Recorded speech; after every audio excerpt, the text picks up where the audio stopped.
ഇന്ന് ഓണം റെസിപ്പിയിൽ കളിയടക്ക ഉണ്ടാക്കാം. ഇതാണെങ്കിൽ വറുത്ത അരിപ്പൊടിയാണ്, ഇടിയപ്പപ്പൊടി. 1 കപ്പുണ്ട്. 1 കപ്പ് തേങ്ങ, 8 ചുമന്നുള്ളി, 1/2 ടീസ്പൂൺ ജീരകം, 1 വെളുത്തുള്ളി. ഇതൊന്ന് ചതച്ചിട്ട് ഈ അരിപ്പൊടിയിൽ ചേർക്കാം. ഈ ചതച്ച് വെച്ച തേങ്ങയും ജീരകവും വെളുത്തുള്ളിയും ചെറിയ ഉള്ളിയും കൂടെ ചതച്ചത് ഇതിലിടാം. അതിലേക്ക് ഇത് അയമോദകമാണ്, ഇത് 1/2 ടീസ്പൂൺ ഇതിലിടാം. 1 ടീസ്പൂൺ നെയ്യും. ഇത് നന്നായിട്ടൊന്ന് ഇങ്ങനെ കൈവച്ച് മിക്സ് ചെയ്യാം.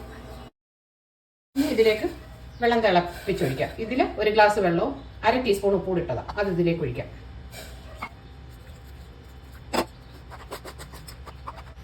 വെള്ളം ആവശ്യത്തിന് ചേർത്തിട്ട് നന്നായിട്ട് ഇത് കുഴച്ചെടുക്കണം.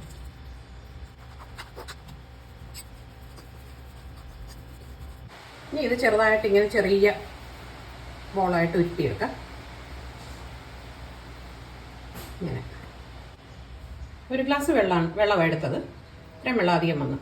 ഇതെല്ലാം ഇങ്ങനെ ഉരുട്ടി വെച്ചു. ഇനി ഇത് ഫ്രൈ ചെയ്തെടുക്കാം. വെളിച്ചെണ്ണ ഉണ്ടെങ്കിൽ വെളിച്ചെണ്ണയിലായാലും ഫ്രൈ ചെയ്തെടുക്കാം. ഇത് ഓയില, സൺഫ്ലവർ ഓയിലാണ് ഒഴിച്ചേക്കുന്നത്.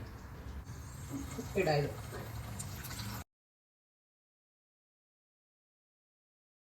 1 മിനിറ്റ് ഒരു ഹൈ ഫ്ലെയിമിൽ വെക്കാം, പിന്നെ ഒരു മീഡിയം ഫ്ലെയിമിൽ വെച്ച് കുക്ക് ചെയ്യാം.